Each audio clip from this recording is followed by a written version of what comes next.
Chers auditeurs, bonjour, vous êtes sur l'émission du Père Viau, le libre journal de Lumière de l'Espérance, mais ce n'est pas lui qui dirigera l'émission aujourd'hui, mais Aymeric et votre serviteur François-Marie, car nous présentons actuellement un nouveau livre aux éditions Saint-Léger, La laïcité, mère porteuse de l'islam, qui sortira fin avril, dont les auteurs sont Odon Lafontaine et le Père Viau. Alors Odon Lafontaine, vous êtes auteur notamment du Grand Secret de l'Islam. Bonjour, bienvenue. Bonjour. Vous étiez déjà venu pour une émission consacrée justement à l'islam. Et mon père, donc vous êtes prêtre catholique romain, trublion politique évidemment, auteur entre autres de Il y a quelque chose de pourri au royaume de France, aux éditions Via Romana, dont nous avions fait la présentation justement une émission dernière. Bonjour mon père. Bonjour, et il faut souhaiter aussi joyeuse fête de Pâques à tous ceux qui nous écoutent, en espérant qu'ils sont déjà allés à la messe ou que s'ils n'y sont pas allés, ils vont y aller ce soir. Tout à fait, voilà. Tout à fait. La laïcité, mère porteuse de l'islam. Alors, plusieurs questions viennent. Donc d'abord peut-être, pourquoi ce livre ? Qu'est-ce qui vous a donné l'idée d'écrire ce livre ?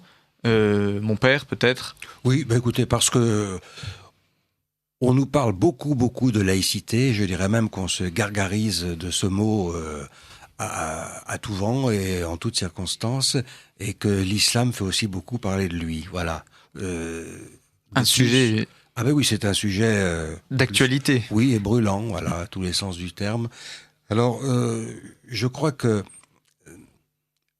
au moment où nous sommes, il n'est peut-être, je dis peut-être, il est peut-être pas trop tard d'essayer de se réveiller pour éviter une catastrophe et pour éviter un certain nombre de malheurs, parce que de plus en plus, et moi c'est ce qui m'a décidé à proposer Odon Lafontaine de faire ce livre, surtout parce que je vois qu'on s'entête à penser, à croire que la laïcité, à la française surtout, peut être le rempart contre tous les fanatismes, et que on traite la question de l'islam comme étant, au fond, un fanatisme qui n'aurait rien à voir avec l'islam lui-même. On fait des distinctions. Le président de la République lui-même a parlé d'islam dévoyé, par exemple, bon, à propos des attentats. Alors que, par exemple, nous voyons aussi l'embarras qu'ont nos compatriotes musulmans, parmi les autorités religieuses, à avoir un discours, disons, clair, net et précis à propos du rapport entre la religion et la violence. Et bien sûr qu'ils dénoncent les actes terroristes. Bien sûr qu'ils sont venus, ça nous a beaucoup touchés, aux messes qui ont été célébrées à la suite de la mort du père Hamel. Mais je n'ai pas vraiment entendu, d'une manière argumentée, théologiquement et à partir de textes du Coran, des réfutations du djihad sur le plan théologique. Voilà, c'est ce qui m'ennuie. Alors, je pense que la laïcité, vue comme rempart contre cela, c'est vouloir soigner une septicémie avec de l'aspirine. Justement, Odon Lafontaine, vous avez accepté de coécrire ce livre. Comment vous avez réagi quand le Père Viau vous a proposé le projet ou présenté le projet, on va dire ? Est-ce que ça a été un projet commun ? Est-ce que ça a été... Alors, c'est le Père Viau qui en était à l'origine, mais je pense que le projet a beaucoup évolué de nos discussions, de nos échanges, de nos rencontres, de la confrontation de nos points de vue. Dans un sens, pour moi, c'est une suite logique au travail que j'ai fait de vulgarisation des recherches du père Édouard Marie Gallet, notamment sur les origines de l'islam, et puis d'autres recherches, dans le sens où, bon, c'est très intéressant, toutes ces recherches, mais à quoi ça sert, en fait ? Ces recherches, elles m'ont permis, elles permettent de comprendre l'identité de fond de l'islam, sa dynamique, c'est-à-dire ce à quoi croient réellement les musulmans, ce qui les fait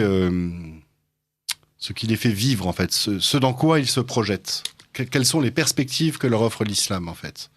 Et une fois qu'on a compris ça, qu'on a compris que l'islam est une sorte de grand progressisme, de messianisme politique global, ça je l'ai développé dans le livre,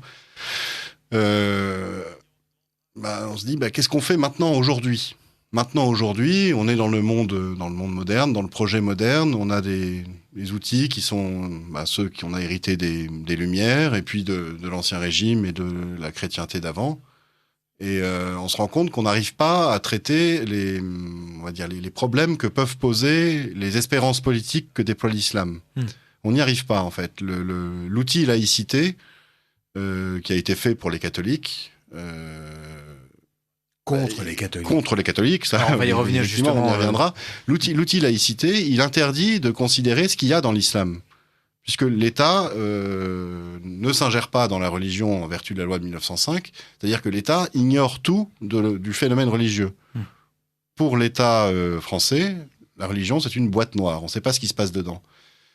Et donc derrière, on est incapable de traiter les phénomènes de sectarisme ou de violence, puisqu'on ne sait pas en fait à quoi il renvoie. On a parlé tout à l'heure de François Hollande, il parle d'islam dévoyé, mais en tant que chef de l'État, il n'a pas le droit de dire ça, puisqu'il prend une position religieuse. La loi de 1905 lui interdit de prendre une position religieuse. Qui il est, lui, François Hollande, pour dire voilà le vrai islam qui est dans sa voie naturelle et voilà l'islam dévoyé. Vous voyez que là, on est dans une aporie, en fait. On est dans un système qui ne peut pas traiter un problème qu'il a, dans un sens, lui-même suscité. Et c'est ce qui est intéressant et ce qui est un peu questionnant justement par rapport à ça, c'est et le titre et la couverture de ce livre. Le titre, la laïcité, mère porteuse de l'islam, point d'interrogation, où tous les termes, on va dire, sont d'une part très actuels et d'autre part sont pour le coup très chargés d'affectivité. Et ensuite la couverture. Alors nos auditeurs ne la voient pas pour le moment, mais nous avons un bâtiment que nous connaissons quand même très bien, surplombé. Justement, je vais vous la laisser la décrire, mais surplombé quand même de significations religieuses contradictoires. Et donc voilà. Donc ces deux questions un petit peu. Voilà, pourquoi ce titre et pourquoi cette couverture ? Alors la couverture, j'en ai eu l'idée, alors je peux m'exprimer là-dessus. Nous voyons l'église Sainte-Geneviève. Vous dites connu de tout ça. L'église Sainte-Geneviève à Paris. Oui, à Paris. Bien. Mais évidemment, on ne la connaît plus sous ce nom-là. C'est le Panthéon. C'est-à-dire que c'est la première église que l'État nous a volée. Voilà, en 1790. Au moment d'ailleurs où il volait tous les biens d'église, en 1789, pour éviter la banqueroute et donc donner de la valeur aux assignats. Et l'État nous volera une deuxième fois en 1905. Je le dis au passage, ça quand on nous dit, vous comprenez, il y a 40 000 édifices religieux en France, les entretenir c'est très difficile pour les communes et pour l'État, mais ce n'est pas nous qui avons demandé ça. C'est l'État qui s'est mis dans cette position de nous voler tout ce qui pouvait nous rapporter éventuellement de l'argent, et puis de nouveau aussi voler nos édifices. Alors bon, je ferme la parenthèse. En tout cas, l'église Sainte-Geneviève a été dédiée aux grands hommes. On l'a appelé le Panthéon. Alors là aussi, le Panthéon, c'est à tous les dieux, c'est les temples à tous les dieux. Alors est-ce que les grands hommes, pour le régime qui allait naître à ce moment-là, qui allait donner la République, puisqu'on projetait déjà de renverser la monarchie, est-ce que on érige les grands hommes au rang de Dieu ? Est-ce qu'on décerne l'apothéose, comme jadis au César romain ? Voilà. Et puis on a empêché évidemment le culte chrétien. Le culte chrétien est revenu sous la Restauration, mais on y a laissé les grands hommes. Certains auraient voulu qu'on fit partir Voltaire, mais Louis XVIII s'est rappelé dans le livre, avait plaisanté comme il en avait l'habitude, fort finement, en disant « Mais il sera puni, il entendra la messe 2 fois par jour. » Voilà. Donc on a laissé les grands hommes, parce que le christianisme respecte les morts, contrairement à la République, elle qui avait vidé Saint-Denis et brûlé les restes de Sainte-Geneviève. Voilà, et puis Sainte-Geneviève. Bon. Et puis donc c'est redevenu avec la monarchie usurpée de Louis-Philippe, c'est devenu de nouveau un temple aux grands hommes. Et puis c'est revenu au culte catholique avec Napoléon III, et puis définitivement Troisième République. Alors pourquoi il est donc le Panthéon, et il est entouré, comme Sainte-Sophie, de minarets. Parce que l'évolution logique, si on continue comme ça avec la laïcité à la française, eh bien c'est qu'il devienne une mosquée. Voilà. Et alors pourquoi le titre un peu provocateur ou provoquant, la laïcité qui est mère porteuse, donc qui porte un enfant qui n'est pas le sien visiblement. Pourquoi avoir choisi ce titre? Il y a un point de rencontre, comme nous le verrons, entre le principe, les principes de la philosophie des Lumières, qui n'envisage la religion que comme un moyen pour la politique d'arriver à ses fins, et puis finalement l'islam tel que nous le percevons au travers de ce que nous en savons, par le rôle que le califat a joué dans l'élaboration du Coran. Mais Odon Lafontaine va vous en dire plus que moi là-dessus. Oui, il y a quelque chose... En fait, la laïcité à la française, elle est le produit de la philosophie des Lumières, de la Révolution française, du XIXe siècle et des conflits qu'il y a eu à ce moment-là pour aboutir à 1905, et puis à la façon dont on prend le sujet maintenant, aujourd'hui. Ce qu'on réalise, en fait, c'est que la philosophie des Lumières, elle déploie une pensée nouvelle, une pensée qui, dans un sens, n'existait pas vraiment, enfin, il y avait des prémices, mais qui n'existait pas vraiment en Occident, qui voudrait que le monde entier, le temporel, le spirituel, tout ce que l'homme peut faire, pourrait être soumis à l'autorité des hommes. C'est la pensée de Rousseau. Quand il nous parle d'un législateur tout-puissant, il est quasiment théocrate, en fait. C'est d'ailleurs un titre de chapitre Rousseau théocrate. On le voit avec la constituante qui se croit toute puissante, qui prétend par exemple qu'elle a le droit de changer la religion, qu'elle pourrait changer la religion, mais qu'elle ne le fait pas, qu'elle ne le fera pas parce que, bon, quand même, mais on pourrait le faire. On a donc cette conception que tout pourrait être soumis à l'autorité des hommes. Mais en islam, d'une certaine façon, c'est la même chose. Alors évidemment, les musulmans me diront non, ils auront raison, puisque en islam, tout est soumis à l'autorité de Dieu. Et l'islam, c'est ça, c'est la soumission à la loi qui vient de Dieu. Mais qui applique la loi? Et qu'est-ce que la loi, en fait? Derrière, ce sont des préceptes humains, d'une certaine façon. C'est la façon de traiter sa femme, la façon d'adorer Dieu. Tout ça, derrière, ce sont des préceptes humains, en fait. Et donc, on a des conceptions qui sont faites assez similaires entre la pensée des Lumières et l'islam. Tout doit être soumis à l'autorité des hommes, que celle-ci émane de la pensée des Lumières ou qu'elle émane de la loi de Dieu, ça revient au même. Mais si on met les deux en concurrence, comme ce qui se passe aujourd'hui, c'est-à-dire on est dans une société pénétrée de logique libérale où devraient pouvoir coexister, ceux qui croient au ciel et ceux qui n'y croient pas, par exemple, devraient pouvoir coexister donc des laïcards ou des gens pénétrés de la pensée laïque comme elle a émergé à partir de la Révolution française et des Lumières, et puis des musulmans. Donc on met ces personnes-là en concurrence, puisque chacun déploie ses propres espérances. Quelqu'un qui vient des Lumières, qui va penser par exemple que le progrès social, sociétal, économique ou autre, petit à petit va parvenir à créer la société parfaite. Le musulman pensera que l'islamisation, l'application la plus stricte de la loi de Dieu, petit à petit permettra de créer la société parfaite. Mettons les deux en concurrence et puis on voit qui gagne. C'est pas dur de se rendre compte, hein, c'est une question de rapport de force. Les musulmans, ils ont Dieu avec eux. Ils ont l'idée de Dieu avec eux. Qu'est-ce que peut, on va dire, le progrès avec un grand P contre l'idée de Dieu? Qu'est-ce qui peut contre l'idée qu'il y a un paradis et un enfer, en fait? C'est des éléments extrêmement... ça touche des ressorts psychologiques très, très profonds. Je citais dans le livre une intervention de Najat Belkacem, qui était venu dans une classe de collège pour défendre la proposition de loi qui allait donner le mariage pour tous. Elle était à l'époque, elle n'était pas encore ministre de l'Éducation, elle était porte-parole du gouvernement. Et elle venait expliquer à des collégiens, dont beaucoup de musulmans, beaucoup de collégiens musulmans, que ce projet de loi allait permettre plus d'égalité, plus de ci, plus de ça, plus d'émancipation, et qu'il fallait voir ça comme une avancée. En fait, elle s'inscrivait totalement dans le projet des Lumières, de la construction d'une société qu'on aurait émancipée de toutes ses pesanteurs, de toutes les barrières que mettait le monde d'avant au bonheur des hommes.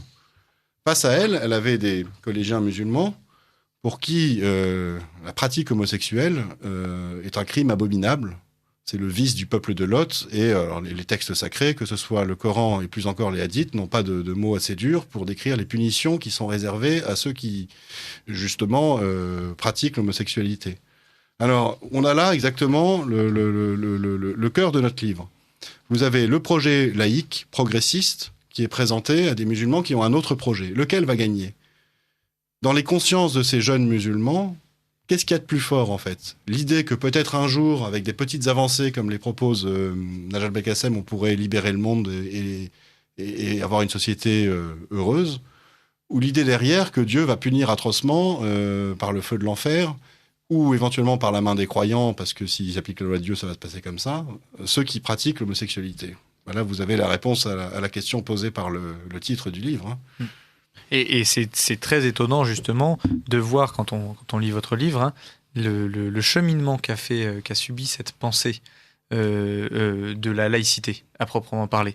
Et de quelle manière elle rencontre l'islam aujourd'hui, alors que, justement, dans son histoire, elle avait eu d'autres rencontres. Enfin, les mêmes régimes politiques en concurrence aujourd'hui s'étaient retrouvés historiquement avant déjà en concurrence et n'avaient pas réagi de la même manière, justement. Et justement, j'aimerais savoir un petit peu les origines de la laïcité, au sens de la laïcité chrétienne. Vous parlez de laïcité chrétienne et de laïcité anti-chrétienne. Alors, laïcité chrétienne, qu'est-ce que c'est ? D'abord, il faut rappeler que le mot lui-même, il appartient au langage de l'Église, laïque. Un laïque, c'est un chrétien, un croyant, donc, qui n'a pas reçu les ordres sacrés, donc qui n'est ni diacre, ni prêtre, ni évêque. Ni moine, ni religieux, voilà. Et donc, c'est un mot qui appartient à l'Église.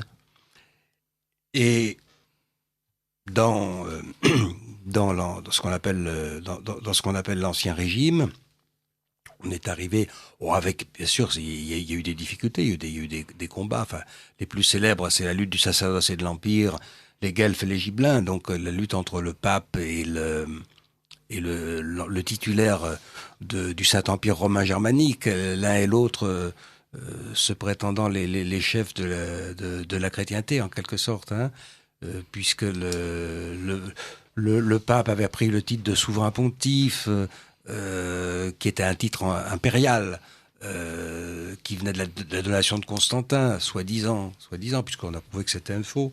L'empereur se faisait appeler Sa Majesté Apostolique, donc il y a une espèce de confusion des gens, mais enfin, on est quand même rapidement arrivé à éclaircir les choses. Déjà, la France, je dirais, c'est en ça qu'elle est la fille aînée de l'Église.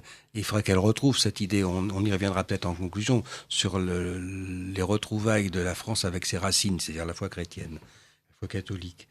La France avait quand même donné l'exemple. Le roi était sacré, mais il n'était pas prêtre pour autant, et encore moins Dieu. Bon, le roi, par son sacre, parce qu'il faut voir que l'Église, dans la mesure où elle informait la société, elle la formait. Un gouvernant ne pouvait pas être indifférent à ce qui se faisait dans l'Église, sinon il ne pouvait pas gouverner. N'est-ce pas ? C'est pas possible. Et donc, il fallait que le roi ait une relation privilégiée avec le sacré, sans pour autant tout détenir dans les mains, sinon on arrive à un pouvoir totalitaire. Mais on remarque qu'il y a eu des luttes dans l'histoire quand même. Il y a eu des luttes, bien sûr. Mais déjà, je veux dire, le principe même du sacre réglait la question dans la mesure où le roi recevait des onctions, une sorte de sacre d'évêque, sans en faire pour autant un ecclésiastique. Voilà. Avec la possibilité de communier sous les deux espèces qui étaient permis qu'au clerc, n'est-ce pas, lors de la cérémonie du sacre, et puis aussi la guérison des écrouelles, le fait de toucher les malades et qu'ils soient guéris, c'était aussi le signe qu'il avait reçu quelque chose de la part de Dieu. Mais ça lui donnait pas pour autant le droit d'édicter des règles religieuses ou de trancher en matière de théologie. Tout ça, c'était laissé à l'Église. Ce qui était le cœur de la crise, c'est pour ça qu'on s'est, disons, focalisé sur ce point-là. C'est la lutte célèbre de Philippe IV le Bel et de Boniface VIII, n'est-ce pas ? Je rappelle que Philippe le Bel est mort en 1314, ça c'est pour situer les choses. Bon, Boniface VIII représente typiquement, au fond, le césaropapisme, hein, c'est-à-dire le pape qui, parce qu'il est successeur de Pierre, est chef de la chrétienté, et que tout doit être au service du Christ. Je crois qu'il était sincère en disant ça. Il a dit, pensait aussi que le glaive temporel était à son service, n'est-ce pas ? Et que, on le voit bien dans ces documents, le glaive temporel ne peut être tiré aussi qu'avec l'autorisation du pape. Par conséquent, mais ça, c'était pas possible. Et alors, Philippe le Bel s'est rebellé parce qu'il y a eu un cas de conflit, mais déjà Saint-Louis, son grand-père, que Boniface VIII a canonisé, ça, c'est un peu d'ironie du sort. Il y a eu un apaisement entre Boniface et Philippe le Bel, et on en a profité pour canoniser le grand-père, ce qui était justice. Mais bon, Saint-Louis était empereur chez lui, voilà. Et donc, il ne voulait pas du tout de l'ingérence du pouvoir papal sur ces territoires dans des matières temporelles. La crise, elle est venue tout simplement d'une affaire d'argent. Ça joue un grand rôle hein, dans la politique, l'argent. Toujours, ça joue un grand rôle. Mais ce qui compte, et à cette époque-là, c'était la politique qui guidait l'argent, qui contrôlait l'argent. C'était pas l'inverse, hein. C'était clair. D'ailleurs, les Templiers, ils ont voulu, ils se sont frottés à Philippe le Bel, et ça a mal tourné pour eux, parce qu'ils ont cru que l'argent pouvait diriger la politique. Eh ben non, c'est la politique qui dirigeait l'argent. Hein. Et donc, Philippe le Bel, pour une affaire c'est la fameuse affaire de décime, il a voulu imposer un impôt aux ecclésiastiques pour un effort de guerre à l'échelon national. On était dans un cadre tout à fait normal, parce qu'il faut rappeler que ces ecclésiastiques étaient tous fiefés de la part du roi. Ils avaient reçu toutes sortes d'avantages, donc c'était normal qu'ils contribuent à l'effort de guerre. Et le pape l'a mal pris, il a voulu l'interdire. C'est là que la querelle est partie. Et puis finalement, ça a tourné au vinaigre parce que Boniface VIII a sous-estimé Philippe le Bel. Il a sous-estimé aussi l'entourage du roi. Et là, c'est intéressant parce que, voyez-vous, le roi avait je dirais, c'était un laïc au sens vrai du terme, mais un laïc responsable, c'est-à-dire qui s'intéresse à l'Église. C'est pour ça qu'aujourd'hui, je parlerais plutôt de neutralité responsable.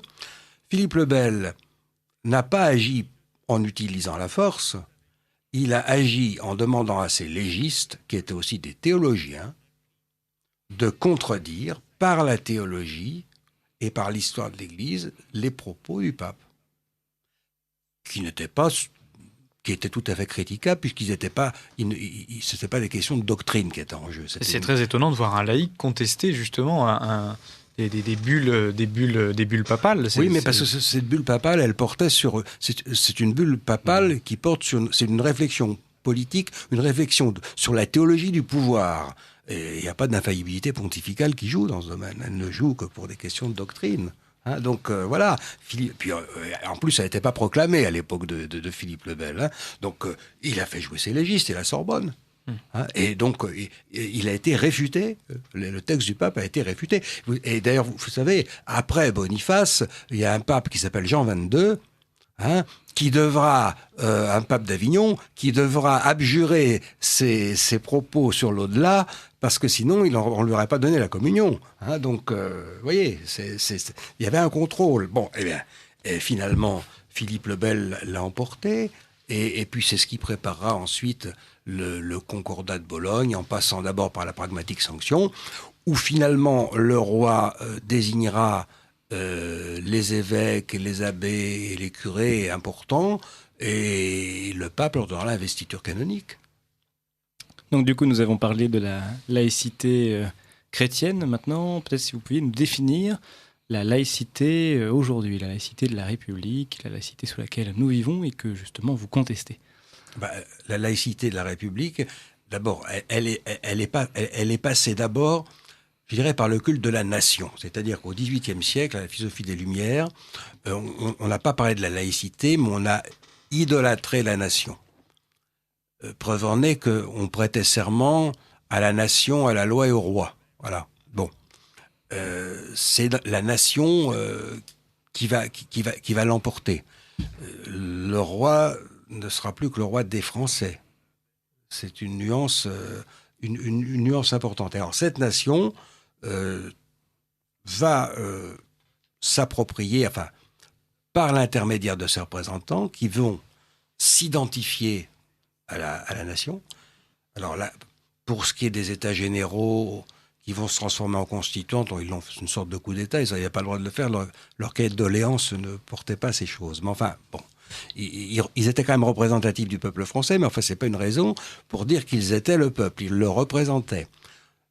Si vous prenez ensuite les autres assemblées, la législative et pire la Convention, qui est une des assemblées, dans toutes nos assemblées françaises, qui est une des plus mal élues, compte tenu du climat de terreur, du nombre d'abstentionnistes, ces gens-là vont s'identifier aussi au peuple français et ils vont décider de tout. Voilà, ils vont décider de tout et se placer au-dessus de la religion et on va tout de suite voir que leur constitution civile du clergé n'était au fond qu'un premier pas pour la destruction de l'Église catholique, puisque ils savaient qu'ils allaient créer un schisme, que ce schisme entraînerait de la part du pape, bien sûr, une réaction normale qui était l'excommunication, et que par conséquent, l'Église divisée en deux était plus la terreur que vous savez. Donc,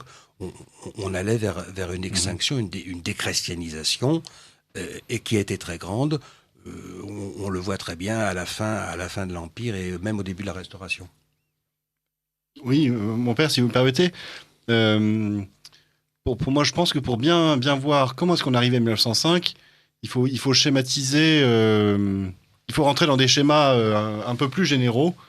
On a défini la laïcité chrétienne comme le jeu entre un pouvoir temporel royal et un pouvoir spirituel, une sorte d'autorité morale qui à l'époque était l'Église. La Révolution française arrive en disant « nous, on prend tout. On veut être tout. Il n'y a pas de place pour une religion ou un système qui fait la distinction entre les deux. » Et donc, la religion, comme elle peut exister sous la Révolution française, ça ne peut être qu'une religion utilitaire qui vise à servir le pouvoir. Donc ça, c'est le moment de la Révolution française, avec toutes les persécutions contre l'Église, contre les chrétiens, contre les catholiques, avec la politique terroriste de déchristianisation dont on parle peu. Arrive Napoléon. Napoléon veut arriver à apaiser un peu la situation et à rétablir une espèce de contexte favorable aux affaires. Et il s'est dit, prenons appui sur l'Église, qui a pris cher, si on peut parler comme ça, pendant la Révolution française. Prenons appui sur elle, rétablissons-la un petit peu, cadenassons-la dans un concordat pour essayer d'en faire une religion utilitaire, ce qui a plus ou moins bien fonctionné, essentiellement par l'affaire des articles organiques, qui a laissé l'Église dans une situation très délicate. Oui, et donc on avait les a pas accepté d'ailleurs. Voilà. Donc on avait une situation où on avait une Église l'Ancien Régime autonome, qui disposait des moyens de sa subsistance et qui pouvait donc comme ça dire le bien et le mal, en quelque sorte, être une autorité morale en toute indépendance du pouvoir royal. Je schématise, hein, évidemment, il y avait des jeux. Et un pouvoir royal qui était à la fois soumis à l'Église du point de vue moral, qui reconnaissait à l'Église le droit de dire le bien et le mal, mais qui dans le même temps avait un pouvoir temporel sur l'Église, qui pouvait, par exemple, s'opposer aux velléités de tel évêque ou de tel pape en disant non, je suis empereur dans mon royaume. Un tout petit exemple très précis, le roi Louis XV, qui on sait avec des faiblesses vis-à-vis des dames, s'est vu régulièrement sermonner dans sa propre chapelle royale à Versailles et interdit de communier et ne pouvait pas communier. Oui, par exemple, tout roi qu'il était. Exemple. Et il y a eu des sermons, j'en ai lu quelques-uns, où il y avait sur le roi Salomon dans sa vieillesse, et avec les jeunes femmes, c'était évident que c'était le roi qui était visé. Mais le prêtre faisait son travail, et le roi ne se permettait pas de dire quoi que ce soit. Et justement, cette rupture... Je voudrais poursuivre le petit schéma pour qu'on ait la continuité historique. La chronologie complète, oui. Donc on part de l'Ancien Régime, la Révolution assume tout, prend tout. Le concordat de Bonaparte arrive après et ne rétablit pas la situation précédente. Il fait des clercs, des religieux, des sortes de fonctionnaires qu'il voudrait être au service de l'État, au service de la bonne marche des affaires, au service d'un certain conservatisme social. Et ça nourrit un certain cléricalisme. qui a été partagé à des degrés divers. Ce cléricalisme assez insidieux, il mène en réaction, il conduit au développement d'un esprit anticlérical. C'est-à-dire que la situation dans laquelle l'Église a été placée avec le Concordat l'a empêché, je pense moi, de faire face aux enjeux du moment, en fait. C'est ça le conservatisme social. C'est-à-dire que, par exemple, on a parlé de Rerum Novarum tout à l'heure, en 1891. L'Église a mis 50 ans quasiment à réagir au développement du mouvement socialiste. Elle a mis beaucoup de temps à réagir en fait à l'emprise de l'argent. Bonaparte, quand il fait ce concordat, c'est pour cristalliser et sécuriser les conquêtes de la Révolution française qui sont celles essentiellement de la libération des puissances d'argent. Et c'est là qu'il y a l'alliance du trône et de l'autel, pas avant. Voilà, exactement. La Révolution française, parmi tous ces... Si on va regarder un petit peu derrière le rideau de la liberté et de l'émancipation, c'est celle des puissances d'argent. C'est la fin des corporations, par exemple. C'est la liberté de contractualiser entre un employé et son patron. Et puis, ça se poursuit ô combien avec Bonaparte, qui est soutenu par des cartels de financiers, par exemple. On va dire la classe d'affaires s'enrichit comme jamais au XIXe siècle. Et l'Église derrière, qui constituait auparavant une espèce de contrepoids, de garde-fou, de puissance contre la puissance d'argent, qui notamment défendait les petits et les faibles contre les riches et les puissants, le fait de moins en moins au XIXe siècle, à cause du cléricalisme, à cause du concordat. Elle est piégée en quelque sorte. Elle n'a plus les moyens de son autonomie. Elle ne peut plus vraiment porter en France une parole indépendante, libre, contre les nouveaux pouvoirs d'argent, contre le pouvoir politique. La réaction anticléricale, elle se comprend en fait assez bien. Les socialistes, par exemple, le mouvement socialiste qui se développe à partir de 1948, pour eux, l'Église, ce sont les alliés des riches. Et il n'y aurait pas eu les chrétiens sociaux à partir de la deuxième moitié du XIXe siècle, peut-être qu'on aurait pu vraiment leur donner raison. Il n'y aurait pas eu Rerum Novarum non plus. Oui, donc le mouvement anticlérical se développe à fond. Il y a le moment de l'affaire Dreyfus qui est assez important, où, à la faveur de l'espèce de crise que ça a représenté, les forces politiques en France se recomposent et des alliances nouvelles se font, notamment entre la classe d'affaires au pouvoir et le mouvement socialiste. C'est-à-dire, c'est l'alliance aussi des anticléricaux. Et ça scelle le sort du Concordat. Les anticléricaux disent, il y en a marre de cette Église, arrêtons de la financer, faisons la loi de séparation de l'Église et de l'État. Et donc, en fait, on arrive à 1905 et à la laïcité d'aujourd'hui. Donc, en fait, si on prend le schéma, on avait une Église autonome pendant l'Ancien Régime, à qui on a retiré tous ses biens à la Révolution. Ensuite, comme elle n'avait plus de biens, on dit, la salariée. Puis à un moment, on a dit, il y en a marre quand même de salarier une Église, un État n'a pas à faire ça. Donc, au final, on l'a mise complètement à poil. Alors, c'est un mal pour un bien. C'est un mal pour un bien, dans un sens. Ça a été dit également. Depuis, l'Église se finance elle-même. Elle a retrouvé plus ou moins les moyens de son autonomie. Mais est-ce qu'elle est aujourd'hui en mesure d'assumer le rôle qui devrait être le sien ? Une protection, non. C'est de protection. Est-ce qu'elle est en mesure, par exemple, rien que du point de vue matériel,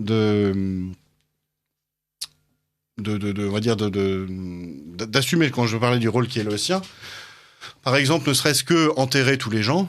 Il faut donc des milliers d'églises dans toute la France. Elle est même plus aujourd'hui capable d'entretenir ses propres bâtiments. En fait, si vous voulez, elle ne les possède plus non plus. C'est-à-dire qu'il lui faut une autorisation. C'est pas tant qu'elle les possède plus. Elle les possède plus. Elle possède plus non plus les moyens dont elle disposait avant pour pouvoir servir la population comme elle le faisait. Oui, et puis en fait, on lui a tout retiré en 1905. Oui. Et elle a dû se reconstruire quasiment à partir de zéro. Mais elle ne se reconstruit pas à partir de zéro, puisqu'elle a une responsabilité par rapport au passé. En 1905, on ne part pas de zéro. Il y a largement la majorité de la population est catholique, attend de la part de l'Église un service qu'elle n'est plus en mesure de fournir. Et donc, il y a une espèce de hiatus, en fait, vous voyez, qui explique une situation de plus en plus, une situation délicate, en fait, pour l'Église à ce moment-là. Ce qui est important, alors avant, évidemment, je rappelle à nos auditeurs qu'ils écoutent Radio Courtoisie. Nous sommes sur le libre journal de Lumière de l'Espérance et nous traitons aujourd'hui de la laïcité et des rapports qu'elle entretient avec l'islam, à travers le livre notamment du Père Viot et d'Odon Lafontaine, La laïcité, mère porteuse de l'islam. Pour arriver à ce... oui, je vous rappelle, excusez-moi, que cette émission est enregistrée et donc malheureusement, vous ne pouvez pas réagir en direct. Pour arriver à ce stade de la Révolution, vous faites un grand chapitre sur les Lumières et sur la philosophie des Lumières. Et alors je rappelle quand même que ce livre est préfacé par Rémi Brague, qui dans sa préface fait une petite remarque en disant « Mais pourquoi avoir choisi seulement Voltaire et Rousseau ? Parce que dans les Lumières, c'est eux qui sont vraiment développés, alors que peut-être sur ces questions de la laïcité et sur ces rapports qui peuvent être entretenus entre le spirituel et le temporel, la grâce et la nature, le laïque et le sacré, il y aurait eu d'autres auteurs. Pourquoi avoir choisi plutôt Voltaire et Rousseau ?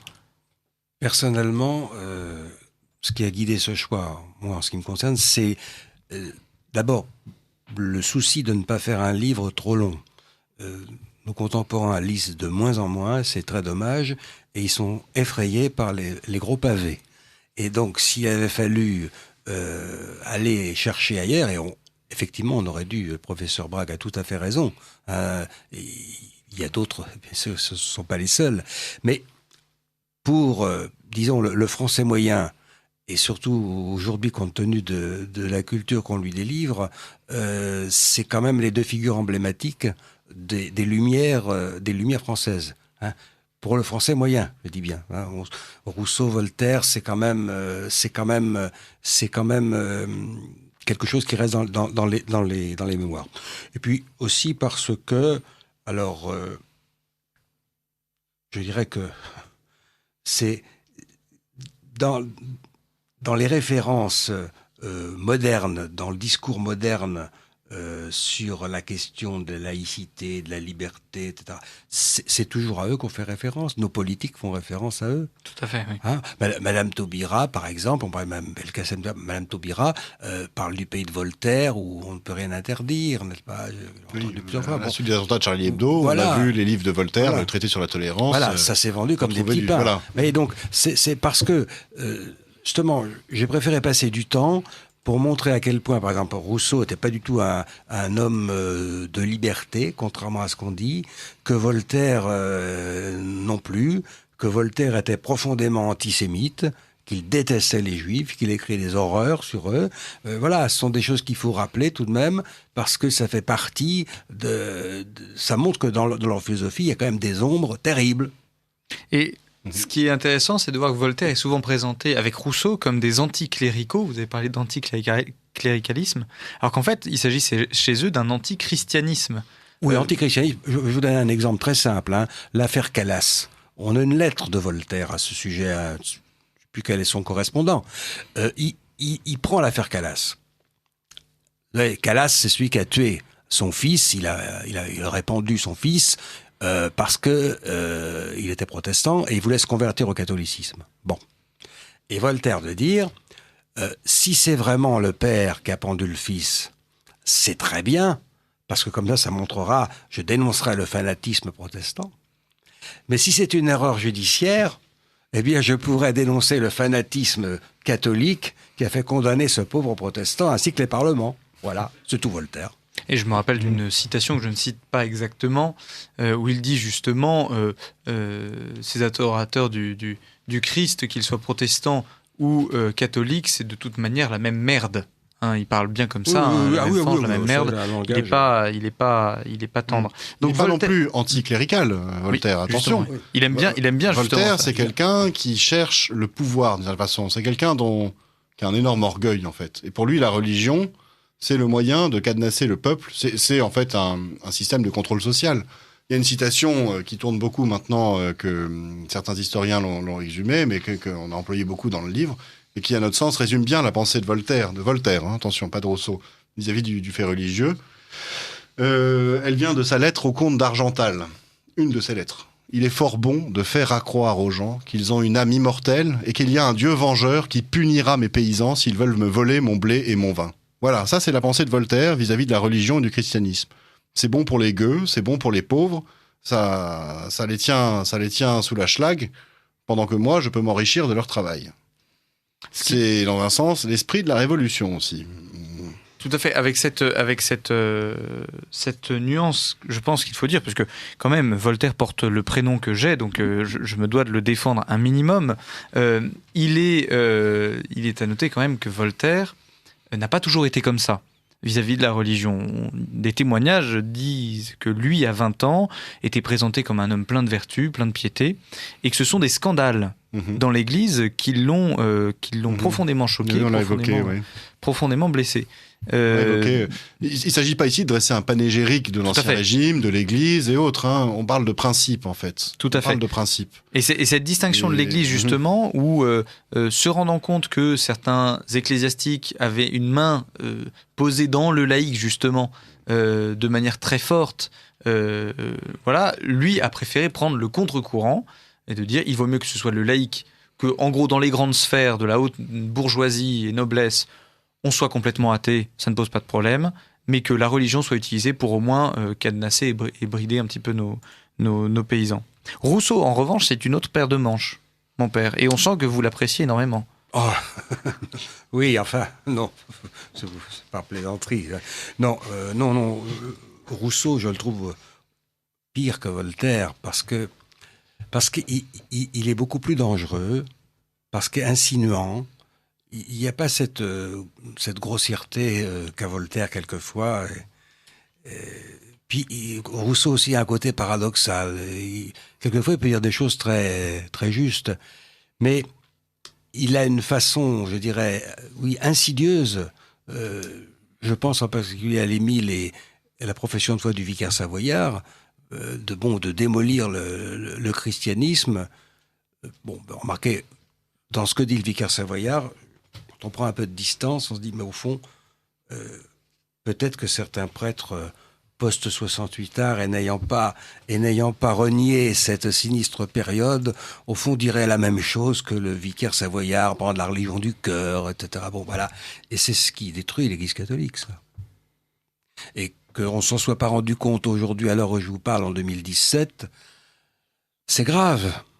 Et de son point de vue, la laïcité...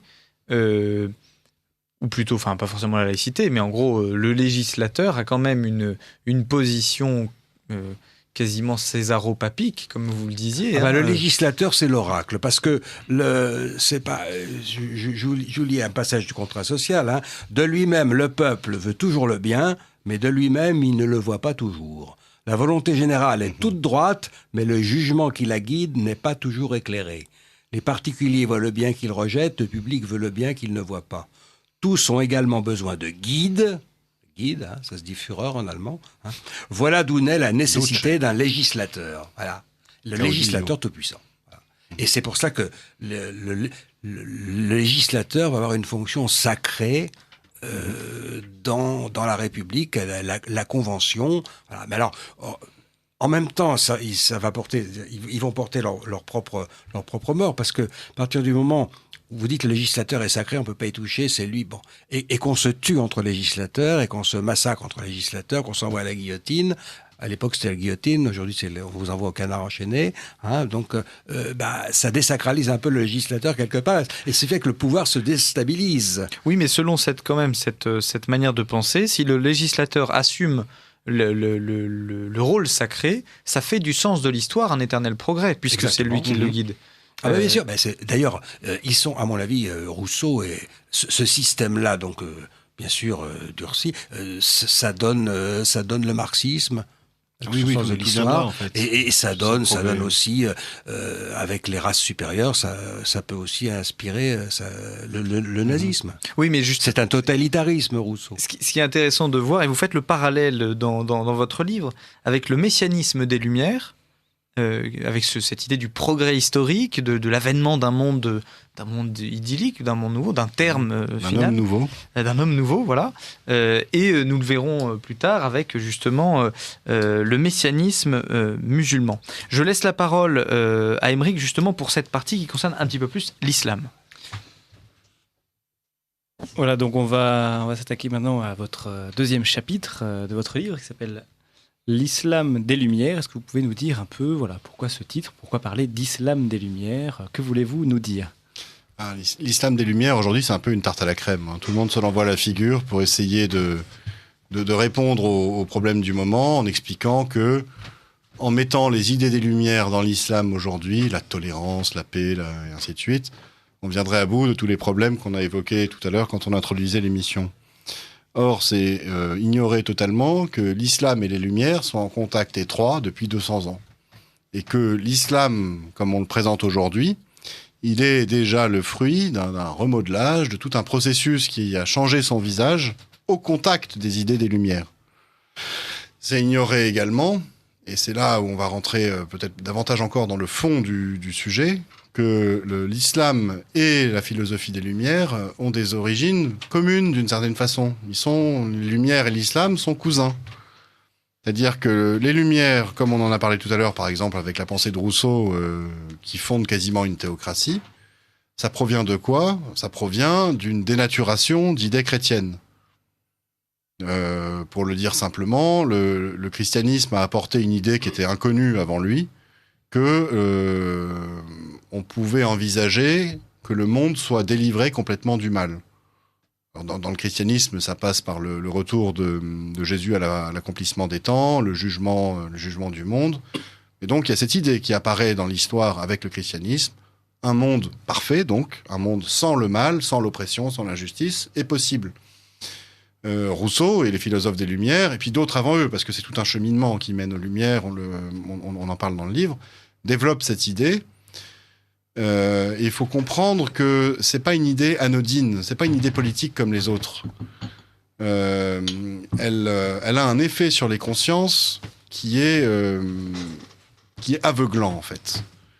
Quand on pense que on a la solution au problème du monde et qu'on pourrait le faire avec un programme politique, c'est-à-dire que ce serait possible, à ce moment-là, c'est plus comme chez les chrétiens qui le croient également, mais pour eux, ça ne rentre pas dans le champ du politique. C'est par le concours de Dieu que ça se fera. Jésus dit « Mon royaume n'est pas de ce monde », alors que Rousseau pourrait dire « Mon royaume est de ce monde ».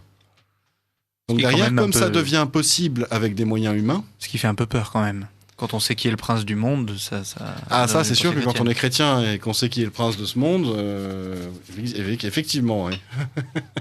Ben on voit bien, en fait, d'un point de vue chrétien, c'est une contrefaçon. Et qu'est-ce que c'est que la contrefaçon de Dieu ? Bon, voilà, on aura compris. Le pape François a dit le lendemain de son élection qui ne prie pas le Dieu, prie le diable. Ici, Léon Blois. Mais je voudrais dire à nos auditeurs que ce sujet-là, on ne l'a pas abordé de façon dogmatique, en disant regardez comme c'est pas bien ce qu'ils ont fait, ils ont dénaturé. C'est pas ça. On a essayé de s'intéresser, en fait, à l'effet que produisent ces idées nouvelles dans les consciences. Sans les juger vraiment, enfin sans dire c'est bien, c'est mal. Le fait est que quand on pense qu'on a la recette pour sauver le monde, qu'on a une recette pratique, à ce moment-là, tout change. Ça devient possible. Et si ça devient possible, il faut absolument le faire. Et là, le programme devient complètement absolu. Il n'y a plus rien d'autre qui compte. Tout se transforme, on va dire, la morale se transforme. Le bien se transforme en ce qui doit servir au projet. Il faut absolument le faire. Le mal, c'est ce qui va s'y opposer. Et c'est comme ça qu'on voit, par exemple, les enragés de la Révolution. C'est des gens qui pensaient vraiment servir le bien de l'humanité, servir le bien de l'absolu. Ils avaient la recette pour le faire. En islam, c'est la même chose. En islam, il y a le même phénomène idéologique, on peut appeler ça une idéologie, qui est à l'œuvre.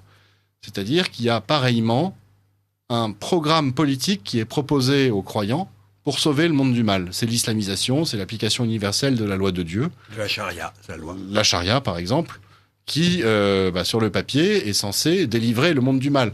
Puisque la charia la loi de Dieu définit le bien et le mal, à partir du moment où on applique la loi de Dieu et qu'on fait le bien, il n'y a plus de mal. Et donc, on a une recette pratique, politique, pour délivrer le monde du mal. Quand bien même cette recette vient de Dieu, ce sont les hommes qui la font, qui l'appliquent. Et donc, on a derrière, ce cousinage, il est là, en fait. C'est-à-dire que ce sont le même genre d'idées. Et donc, on voit aujourd'hui s'affronter un islam et des Lumières qui, au final, ont le même projet. J'en parlais en introduction, il s'agit de tout soumettre à l'autorité des hommes pour fabriquer une société parfaite. Donc, l'islam des Lumières, vous voyez le cousinage ancien. On peut avec les chercheurs, trouver des raisons historiques à ça. On ne va pas les développer ici, c'est moins le sujet, même si j'en parle un petit peu dans le livre. Mais ce qu'on a aussi été investigué dans tout ce travail, c'est comment est-ce que depuis le 19e siècle à peu près, un petit peu avant même, le monde occidental, qui commence à être façonné par les Lumières, rentre dans un contact de plus en plus étroit avec le monde musulman. Ça se fait à partir de la colonisation des Anglais en Inde, notamment, et puis de la prise d'influence auprès de l'Empire ottoman. Et puis, nous, on va nous reprocher d'avoir un travers français, de regarder un peu ce qui s'est passé avec la France et les Français. On a considéré l'intervention de l'expédition en Égypte comme le début d'une espèce de réaction en chaîne, comme l'irruption en fait des idées des Lumières dans l'islam et qui en transforme complètement le visage. Je vous ai parlé de l'islam comme étant ce projet de parvenir à une société parfaite. Dans sa construction, tout comme les projets issus des Lumières, ça a permis en fait de constituer une espèce d'outil politique qui donne un pouvoir absolu sur le monde. Les premiers califes disposaient d'un pouvoir totalitaire absolu en fait. Et on a vu dans l'histoire de l'islam se succéder des califes de différentes familles qui s'entretuaient pour prendre le pouvoir, puis ensuite des nouveaux peuples, les Turcs, les Mongols, et ainsi de suite, se sont battus pour avoir le pouvoir, en fait, que donnait la religion musulmane sur le monde, en fait. Et ce qu'on voit arriver avec Bonaparte, c'est des prétendants d'un type nouveau à ce pouvoir. Bonaparte, il prétend, en fait, prendre le pouvoir en islam. Il prétend devenir, en quelque sorte, le calife des musulmans, même s'il ne l'est pas lui-même. Et depuis le 19e siècle, c'est un peu ce qui se passe, en fait, avec l'islam. Cet Occident triomphant qui arrive avec toute sa superbe. On n'est plus au temps des croisés, en fait, et de l'affrontement entre des chrétiens et des musulmans. On est là avec des gens, Bonaparte en particulier, complètement pénétrés par les idées des Lumières, sûrs de leur bon droit, sûrs de leur supériorité morale, sûrs d'être dans le bon sens de l'histoire, et qui considèrent les musulmans de très haut, parce qu'ils ont le développement économique avec eux, ils ont l'industrie, l'armée. Ils ont une armée. Bonaparte a par exemple un énorme avantage tactique et technique sur les armées égyptiennes, enfin des Ottomans principalement là-bas. Il a une artillerie volante, par exemple, qui n'existe pas. Une artillerie volante, c'est l'artillerie hypotractée qu'on peut très facilement positionner et repositionner, et qui lui assure, avec ses 40 000 hommes seulement, des victoires éclatantes, toute la gloire de Bonaparte. C'est le canon Gribeauval qui datait de Louis XVI. Voilà. Hein. Le système Gribeauval qui datait de Louis XVI. Et puis derrière, donc, on voit Bonaparte se prendre quasiment pour le prophète de l'islam lui-même et expliquer aux musulmans que grosso modo, il en est presque la réincarnation. On a cité dans le livre un petit quelque chose de très amusant. C'est Bonaparte, en fait, qui en 1797 ou 18, je vais vous retrouver la référence, rencontre des dignitaires musulmans au Caire, à la grande pyramide du Caire, et qui leur tient un langage, mais c'est c'est quand même très drôle. C'est le Moniteur universel qui est l'ancêtre du journal officiel qui rendait ça en 98, et qui nous disait voilà Bonaparte qui parle avec ses mouftis et les imams. Bonaparte dit gloire à Allah, il n'y a point d'autre Dieu que Dieu. Mahomet est son prophète. Aujourd'hui, on comprend que les musulmans croient que Bonaparte se soit converti à l'islam. Et je suis de ses amis. Et les interlocuteurs musulmans répondent « Salut de paix sur l'envoyé de Dieu. Salut aussi sur toi, invincible général, favori de Mohammed. Moufti, je te remercie. Le divin Coran fait les délices de mon esprit et l'attention de mes yeux. J'aime le prophète, et je compte avant qu'il soit peu aller honorer son tombeau dans la ville sacrée, mais ma mission est auparavant d'exterminer les Mamelouks. » Et puis alors après, il a tout plein de développements où on voit qu'en fait, il se prétend l'incarnation d'un nouveau calife ou quasiment de Mahomet lui-même pour subjuguer les musulmans par sa superbe, en fait. Est-ce que l'aspect chef de guerre, justement, n'a pas aidé à cela? Parce que l'islam a quand même quelque chose d'assez belliqueux. Oui, ça a aidé. Mais alors après, il faut remettre les choses dans leur contexte. Ça, c'est ce que c'est la façon dont Bonaparte s'est mis en scène et a voulu le faire. Ça a déclenché des révoltes terribles en Égypte. L'expédition d'Égypte, alors on parle de la gloire, les batailles des pyramides et autres, c'est quand même un fiasco monumental. Monumental. Bonaparte débarque en 98, je crois. Un an après, il prend la poudre d'escampette en quête de son destin en France, pour Brumaire. Et puis, quelques années après, le corps expéditionnaire français est écrasé par les Égyptiens, les Anglais et les Ottomans.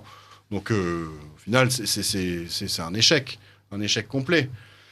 Mais ce qui est important, c'est ce que ça a révélé aux musulmans, en fait. Depuis le XVIe siècle, on va dire, les Turcs avaient pris la tête de l'islam avec un grand I, de la civilisation d'islam commandée. Et puis, ils étaient rentrés dans une phase de décadence depuis le XVIIIe siècle, peut-être même un peu avant. Et là, on a vraiment vu, avec l'irruption de Bonaparte en terre d'islam, un énorme différentiel de développement entre islam et ce que les musulmans appelleraient la chrétienté, qui commençait de plus être très chrétien. On a vu donc une différence de développement technique et autres. Des idées nouvelles également, parce que Bonaparte arrive en Égypte avec tout un corps de savants qui créent l'Institut, issus de l'Institut pour la plupart francs-maçons également, pénétraient tous de ces idées nouvelles venues des Lumières, de la nation, du progrès, de l'esprit critique, et puis qui diffusent ces idées en Égypte. Et à partir de là, en Égypte, va se créer le mouvement de la Narda, la Renaissance. C'est-à-dire que des souverains égyptiens vont se rendre compte de ce différentiel de développement et dire c'est pas possible, il faut qu'on se mette à l'école de l'Occident des Lumières pour rattraper le retard, en fait. Et c'est ce qui va être fait en Égypte. L'Égypte, c'est vraiment un pays pionnier en la matière et un pays phare pour le monde musulman. Tout au long du XIXe siècle, des missions d'études sont envoyées en Occident, on fait venir des spécialistes français, pour la plupart, et on développe l'agriculture, l'armée, l'administration, la police, le droit, la justice, avec les idées nouvelles venues des Lumières. Et à côté de ça, ça va créer un profond trouble dans l'islam lui-même, dans la religion musulmane. La religion musulmane, elle fait croire aux musulmans qu'ils seraient la meilleure des communautés qu'on ait fait surgir parmi les hommes. Ça, c'est le verset 110 de la sourate 3. Elle place les musulmans comme étant les chéris de Dieu, en fait. Or, ce que l'histoire a fait émerger, c'est qu'ils ne l'étaient pas. C'est-à-dire que les Occidentaux, Bonaparte par exemple, et puis le développement de l'Occident en général, a montré que ils avaient été complètement dépassés dans leur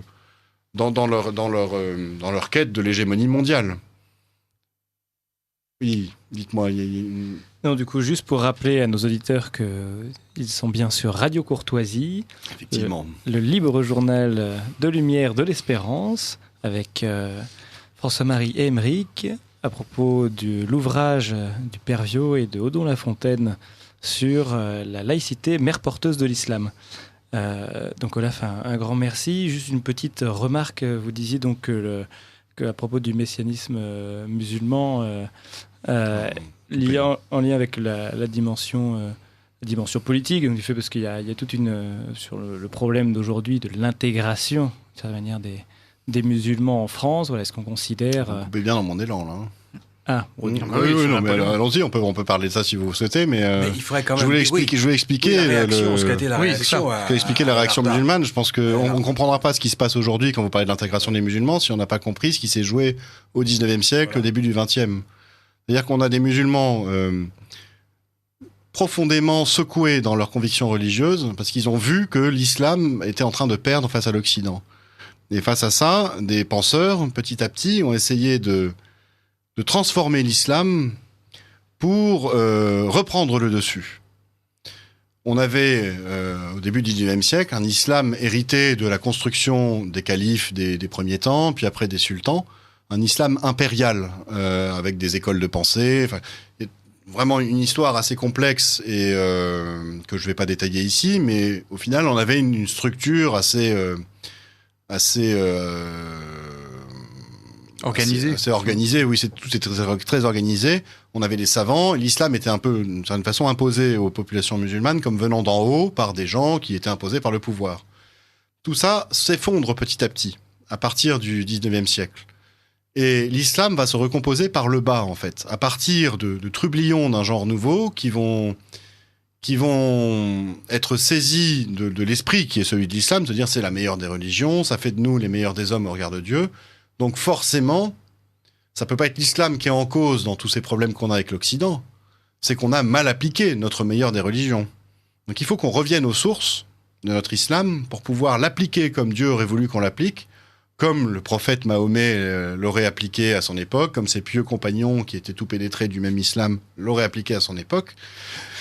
On va donc revenir au temps premier. On va revenir au temps des salafis, c'est-à-dire des compagnons, justement, des tout premiers compagnons. Et c'est la naissance du mouvement salafiste. Alors qu'aujourd'hui, quand on dit salafiste, tout de suite, on pense abominable intégriste, rétrograde et tout ce qu'on veut. Le mouvement salafiste, c'est juste le mouvement de retour aux sources. Précisant ce que veut dire le mot salafiste. Bah, je viens de le dire, salafis, c'est les compagnons, les pieux compagnons. À quel endroit ça s'est... Est-ce qu'on sait à peu près Oui, alors je parlais de localiser l'Égypte. Ouais, en L'Égypte, Égypte, c'était vraiment un des phares de la pensée musulmane. Alors, ça s'est fait dans différents endroits. Il y a eu en Inde des penseurs qui ont travaillé là-dessus. On a un peu moins détaillé la chose dans le livre. Mais on a beaucoup parlé de ce qui se passait en Égypte, dans le bassin méditerranéen, où il y a eu toute une succession de penseurs qui ont voulu réformer l'islam, faire son aggiornamento par rapport à au problème que posait la confrontation avec l'Occident, et qui se sont inspirés également de ce qui se passait à ce moment-là en Arabie. En Arabie, il y a eu au XVIIIe siècle un prêcheur Ibn Abdel Wahhab, qui va fonder donc le wahhabisme, qui, d'une certaine façon, a eu exactement la même réaction que les futurs salafistes vis-à-vis de l'Occident par rapport à ce qu'il voyait en Arabie. En Arabie, il voyait, lui, des bédouins dont il pensait que la pratique religieuse n'était pas à la hauteur de ce que la religion devait être. Il était très pénétré donc de ces idées de la supériorité de l'islam, et puis il voyait des bédouins honorer des saints, des tombeaux. C'était pas à la hauteur, quoi. Alors même que ces gens-là étaient soi-disant les héritiers des tout premiers musulmans. Et donc il a eu exactement la même attitude que celle des futurs salafistes, c'est-à-dire la volonté d'un retour aux sources, d'un ressourcement de l'islam, d'un retour à un islam fantasmé des origines. Et il a fondé son école religieuse, si on peut appeler ça comme ça. C'était un mouvement complètement sectaire à la base, le wahhabisme, qui n'a duré que parce qu'il a fait alliance avec avec une tribu là-bas, la tribu des Séouds. Et puis ça a vivoté en Arabie pendant tout le 19e siècle, jusqu'à temps que, au début du 20e, les Anglais et les Français fassent des alliances en fait avec les Séouds, pénétrés de ces idées wahhabites, pour des questions de pouvoir et de géopolitique. Et qu'on arrive comme ça petit à petit à la création de l'Arabie Saoudite en 1932, après que les Séouds ont pris tout le pouvoir sur l'ensemble de la péninsule arabique, ou presque. Et donc on a ce phénomène qui se... Est-ce que c'est ce qu'on appelle aujourd'hui une radicalisation, ou alors c'est pas tellement une radicalisation, c'est plus... Ce qu'on appelle aujourd'hui la radicalisation, c'est quoi? Si on prend ça au sens propre, c'est le retour aux racines. Aux racines, c'est ça, c'est pour ça que je dis ça. Vous avez parlé de retour aux sources. Mais aujourd'hui, quand on dit radicalisation, on pense tout de suite à un phénomène de violence. Vous avez chez ces penseurs musulmans des gens qui n'ont rien de violent.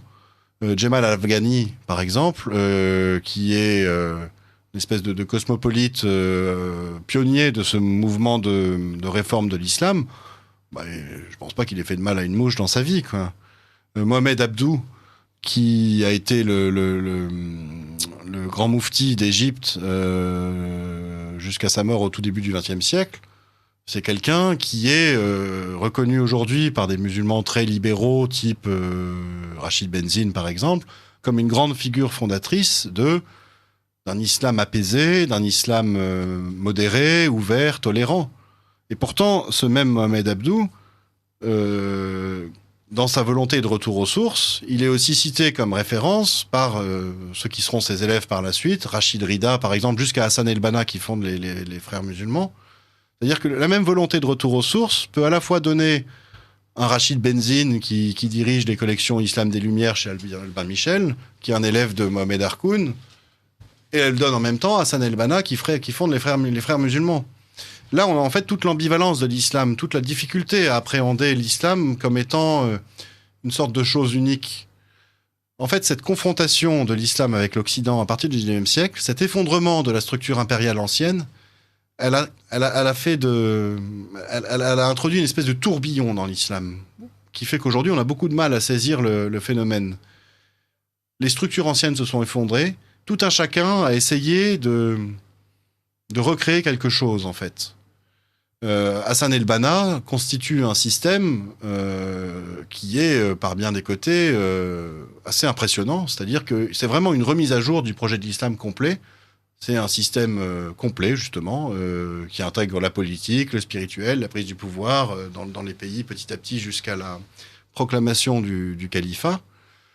Lui, il a sa recette. Mais d'autres musulmans vont dire, avec la même logique que celle d'Hassan el-Banna, c'est-à-dire revenir aux sources, appliquer le vrai islam qui va sauver le monde de l'oppression et de l'injustice, vont dire moi, mon islam à moi, ça va être un islam de paix et de tolérance.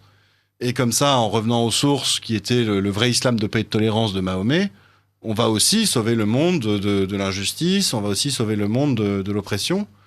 Et vous avez comme ça jusqu'à aujourd'hui, donc, une espèce de remise en cause permanente de l'islam par les musulmans eux-mêmes, qui ne savent plus à quel sein se vouer, en fait. Ils ont perdu leur référentiel impérial, et il n'y a rien de vraiment tangible qui l'a remplacé à cette échelle-là.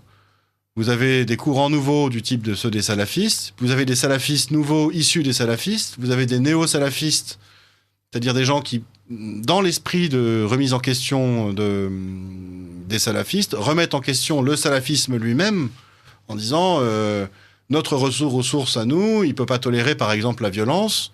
Ou d'autres vont dire, notre retour aux sources à nous, il ne peut pas tolérer les compromissions que font certains salafistes avec les pouvoirs occidentaux, même si, en secret, on est quand même d'accord avec eux. Et donc, on en aboutit à un phénomène qui est très difficile à lire, où, au final, chacun cherche le vrai islam, chacun cherche le vrai islam en tant qu'il serait la solution à tous les problèmes de la Terre. C'est la révolution permanente, en fait, en islam, depuis ce temps-là, quoi.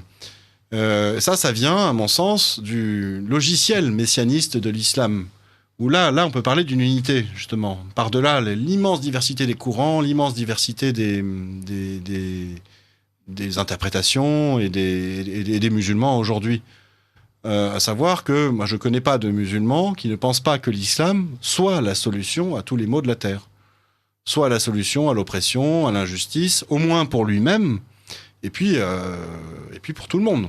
Et quand on croit ça, en fait, derrière, quand on voit, par exemple, je sais pas moi, les Saoudiens, les dirigeants saoudiens, dont on peut pas dire que leur conduite personnelle soit des plus puritaines, c'est le moins qu'on puisse en dire, ça c'est certain. On les voit s'éclater à Ibiza et ainsi de suite. Par exemple, certains d'entre eux.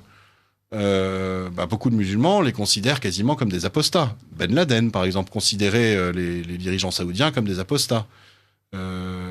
Et donc, en vertu de cet esprit messianiste qui veut que l'islam soit absolument la solution à tous les problèmes, on va dire ces dirigeants saoudiens-là ne sont pas des musulmans, ne sont pas des bons musulmans, leur islam, c'est pas le vrai islam, mais moi, je vais trouver le vrai islam. Et jusqu'aux penseurs des Lumières, en fait, aux penseurs de ceux qu'on veut appeler aujourd'hui, ceux de l'islam des Lumières. Je vous citais tout à l'heure Rachid Benzine, mais bon, c'est pas forcément lui en particulier, mais tous ces musulmans qui aujourd'hui prêchent un islam ouvert et tolérant, au final, ils vont dire c'est ça le vrai islam, contre l'islam des salafistes et autres. Mais les salafistes, qu'est-ce qu'ils font ? Ils font la même chose, ils disent nous, on a le vrai islam contre l'islam dévoyé des uns et des autres. On n'en sort plus, en fait, de cette logique de remise en cause. C'est assez paradoxal de voir que...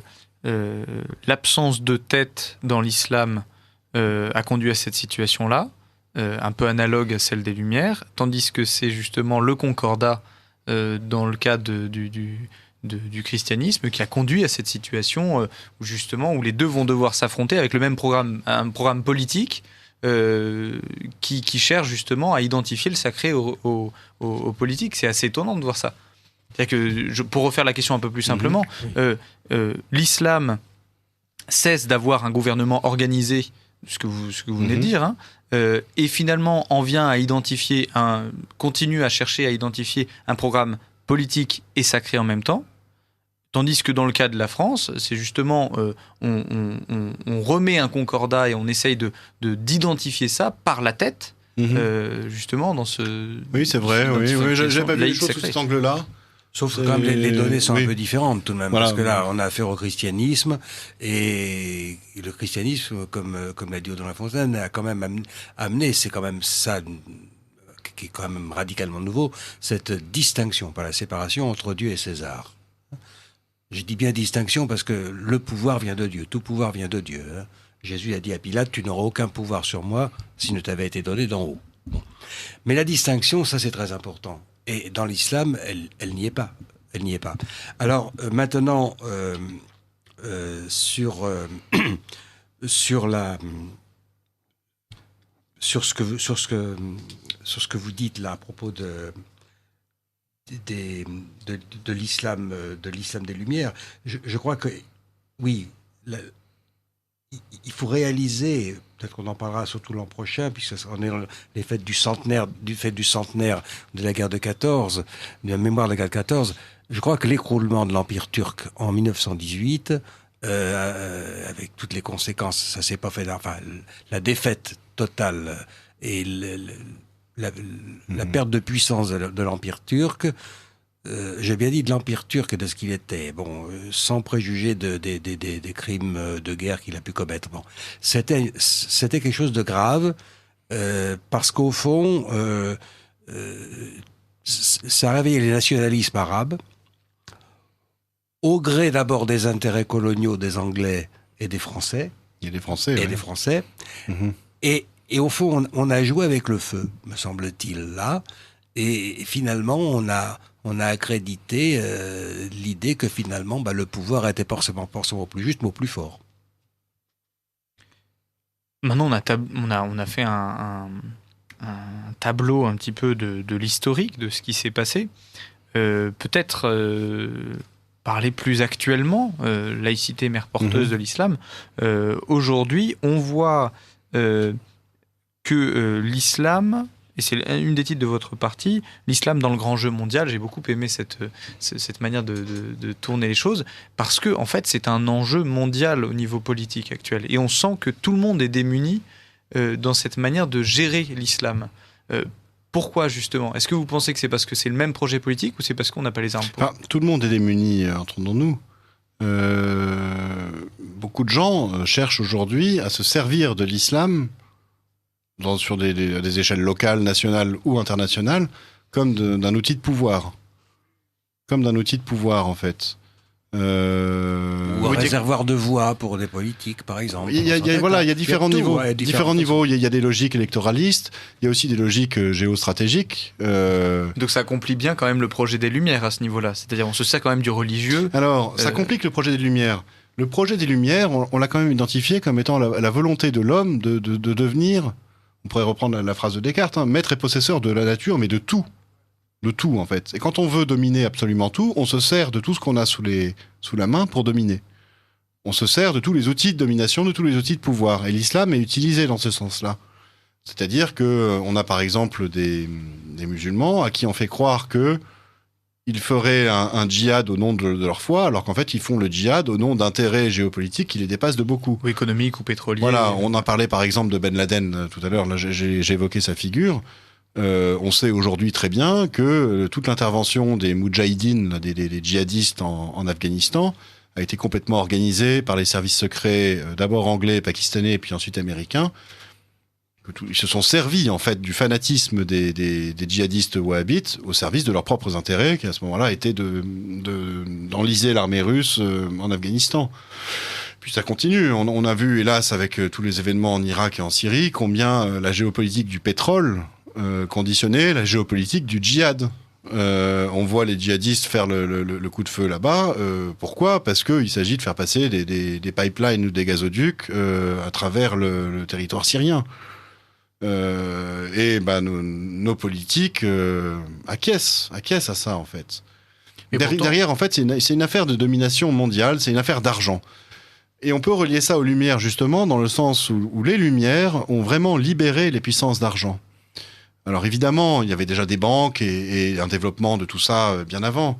Mais elles l'ont libéré sur 2 plans. D'abord, tous les interdits moraux qui étaient liés à l'usure ont sauté à la fin des Lumières, et en particulier en France. Ça, on le dit jamais assez, mais en France, il y avait encore un interdit moral, symbolique, mais il était là, et il voulait dire quelque chose sur le prêt à intérêt. Et cet interdit a sauté à la Révolution française. C'est d'ailleurs dans les tout premiers temps de la Révolution qu'on a fait sauter cet interdit. Et puis derrière, les puissances d'argent, elles se sont déchaînées également, parce que dans un monde où il n'y a plus de puissance morale, en fait, qu'est-ce qui retient les gens de chercher à s'enrichir à tout prix ? L'argent roi, comme on en parle beaucoup dans notre livre, c'est à la fois les grandes puissances d'argent qui se déploient internationalement, les grandes banques et autres, mais c'est aussi l'argent qui a son emprise sur nous-mêmes, qui a son emprise sur, par exemple, je sais pas moi, toute la gauche 1968, toute pleine de grands idéaux, qui s'est battue, et ainsi de suite, dans les années 60, est devenue la gauche caviar à cause de l'argent roi. C'est-à-dire que la logique d'embourgeoisement, le profit pour soi, c'est ça aussi l'argent roi. Et ça transforme. Ils allaient visiter les ouvriers de chez Renault en grève en 1968 dans des voitures de sport qui coûtaient fort cher. Oui, certains étaient déjà des grands bourgeois à l'époque. Donc on les a pas laissés déjà des grands bourgeois à l'époque. Oui. L'attrait de Mammon est quand même très très très puissant. Mais moi, ce que je vois, c'est, je comprends bien l'aspect géopolitique, mais il y a quand même des aspects de présence publique ou privée au niveau simplement de notre gestion nationale, par exemple en France. C'est-à-dire qu'on voit que politiquement, quand je disais tout le monde est un peu démuni, on est quand même assez démuni par rapport au phénomène de l'islam. La chose, alors on a parlé de la laïcité tout à l'heure, la laïcité à la française, en tant qu'elle interdit de considérer l'islam, elle interdit de considérer ce qu'il y a dans les religions. Donc déjà, on ne peut que être démuni. Et puis derrière, il faut voir que le progressisme issu des Lumières, il connaît beaucoup d'avatars, en fait. On n'en est plus aujourd'hui à vouloir abattre la monarchie. C'est bon, on l'a abattue, on est passé à autre chose. Après ça, il y a eu différents projets. Un projet nouveau a émergé à partir des années 50-60. Le grand projet du progressisme, auparavant, c'était la mise à bas du capitalisme. Un monde nouveau... devant en émerger, qui devrait assurer le bonheur pour tous, quoi. Dans les années 50, 60, ce projet progressiste très influencé par le communisme, il a échoué, il a rencontré un écueil. C'est que les ouvriers eux-mêmes étaient de moins en moins enclins à s'y engager. Parce qu'ils commençaient à bénéficier des avantages de la croissance économique, ils pouvaient s'acheter des voitures, ils travaillaient, ils avaient un salaire, ils allaient en vacances, la société de consommation les anesthésiait peu à peu. Et donc, on a cherché, on va dire, des prolétaires de substitution. On les a trouvés chez les populations colonisées en lutte contre l'impérialisme. Et en particulier en France, chez les combattants du FLN, qui avaient en plus le bon goût de se présenter vis-à-vis des Français comme des combattants pour de la liberté, en lutte contre l'ignoble impérialisme français, le capitalisme et autres. Et ces combattants du FLN n'ont jamais mis en avant, en France du moins, le fait qu'ils étaient profondément musulmans et que leur révolte contre le colonisateur français était aussi, mais même fondamentalement, motivée par l'islam. C'est la gestion coloniale française de l'islam en Algérie qui a précipité la guerre d'indépendance du FLN puis des différents mouvements algériens. Il faut dire qu'au nom de la laïcité, il était interdit aux musulmans de se convertir au catholicisme. Enfin, pratiquement. Oui, voilà. En fait, en Algérie, petit à petit, la France post-1905 a refusé d'appliquer la loi de séparation de l'Église et de l'État. Il y a eu un régime dérogatoire qui a été mis en place en Algérie à partir de 1907 pour que l'administration française puisse continuer d'avoir la mainmise directe sur le culte musulman et puisse s'en servir comme un instrument de contrôle social. Alors, face au développement du salafisme à partir des années 20, la situation est devenue explosive. Les salafistes et puis beaucoup de musulmans demandaient à dessein la séparation de la mosquée et de l'État dans les colonies françaises, en Algérie. On a des situations cocasses dans ces eaux-là. Là, j'avais relevé les déclarations du préfet Luto. Luto, oui. Là, je crois que vous l'avez apprécié, mon père, qui nous montre à quel point la France coloniale avait mis la main sur le culte musulman et considérait avec un paternalisme tout de même assez méprisant ces musulmans comme des grands enfants, en fait, qu'elle devait prendre en charge. Un peu comme Napoléon voilà. Arrivant en Égypte. Sous l'administration coloniale, en fait, à partir principalement au XXe siècle quand même, mais ça a démarré un petit peu avant, on avait des préfectures qui géraient elles-mêmes le culte musulman, qui salariaient des imams, qui faisaient imprimer le Coran. Qui s'occupaient du pèlerinage à la Mecque. Oui. C'est là que Luto parle justement à propos des musulmans. Il va leur dire au revoir, ceux qui vont aller à la Mecque, et les encourager. Alors là, il faut quand même que je vous cite un peu l'ami Luto, parce que c'est vraiment... Ça, c'est en 1901, donc on est au cœur du débat des anticléricaux contre l'Église en France. Et on a ce brave préfet Charles Luto qui vient s'adresser à ces pèlerins. L'administration française a cherché à contrôler le pèlerinage également pour éviter que les musulmans aillent d'eux-mêmes se frotter à des séditions et ramener des idées néfastes pour l'ordre social. C'est aussi pour ça que le pèlerinage a été contrôlé, mais alors il était gratuit. La France a frété des bateaux pour emmener les pèlerins à la Mecque. Et voilà ce que dit Luto, le préfet Luto à ses pèlerins. Ô pèlerins, au moment où vous quittez l'Algérie pour accomplir une pratique religieuse qui vous est chère, j'ai tenu à vous visiter au nom de la République française. Je proclame la libéralité de la France à l'égard de vos croyances religieuses. Grâce à sa générosité, le pèlerinage si difficile à accomplir avant la conquête a reçu la vitalité et la sécurité qui lui faisaient défaut autrefois. Sur la Terre Sainte, vous vous rencontrerez avec des musulmans venus de tous les coins du monde. Interrogez-les et demandez-leur quel est le pays où, plus qu'en France, la foi islamique est respectée et protégée. Vous leur enseignerez qu'en France, tous sont fils d'une même famille, protégés par le même Dieu. Sur la Terre Sainte, vous serez les apôtres de la France en même temps que les soldats de l'islam. Vous reviendrez meilleurs musulmans, plus attachés à la loi morale et à l'idée de justice, et vous reviendrez avec plus de reconnaissance à l'égard de la France, notre mère à tous. Nous saluerons votre retour avec joie, et tous vous aurez au cœur cette pensée déjà exprimée par l'un des vôtres. Nous avons été heureux de fouler la terre sacrée de l'Arabie. Nous sommes plus heureux encore de revenir dans nos foyers, sur la terre de France. Alors je pense que ceux qui veulent parler de l'islam de France devraient réfléchir à ce texte et le méditer. Parce que voilà, la révolte des Algériens, des Algériens musulmans, elle est tout à fait compréhensible. Faut imaginer le mépris, l'hypocrisie même. L'hypocrisie de ce genre de l'hypocrisie. Non, derrière, par exemple, on peut penser à Jules Ferry et à son aphorisme fameux là, sur le droit naturel des races supérieures à aller apporter la civilisation aux races inférieures. Oui, il n'est pas question de racisme. Il n'est pas question de racisme, mais on voit bien qu'il y en a qui se sentent supérieurs aux autres, du point de vue des idées. C'est exactement ce qu'exprime Luto. Et donc, quelqu'un qui se fait traiter de cette façon-là, la révolte gronde chez lui. Or, cet état d'esprit, c'est celui qui prévalait toujours au moment de la guerre du FLN contre la France. Il nous reste 2 minutes. Il nous reste 2 minutes d'émission. Par rapport à juste une petite conclusion, peut-être, par rapport à votre livre, qui arrive quand même en climat électoral, il faut le dire, peut-être il arrivera peut-être après le premier tour, ou peut-être avant, on ne sait pas. Justement, est-ce que ça ne pourrait pas être juste un phare, une idée phare, cette gestion de l'islam dans le programme politique actuel ? Il faudra bien que les politiques s'y intéressent, et s'y intéressent d'une manière sérieuse et en professionnelle, c'est-à-dire qu'ils considèrent les religions pour ce qu'elles sont, et parce que nous avons au moins 4 millions de musulmans français, sans compter les autres, c'est un problème qu'il faut régler. Donc la laïcité aveugle, finalement, c'est terminé. Elle mène droit à la catastrophe, à mon avis, à une guerre civile. Donc il faudra des experts. Bien, merci chers auditeurs d'avoir écouté cette émission. Nous nous retrouvons le mois prochain. Le sujet de l'émission n'a n'a pas été encore établi, en tout cas arrêté. Nous avons plusieurs options et nous choisirons en fonction. Nous vous remercions d'avoir écouté. Merci Odon Lafontaine, merci mon père et merci Aymeric. À très bientôt. À bientôt. Merci.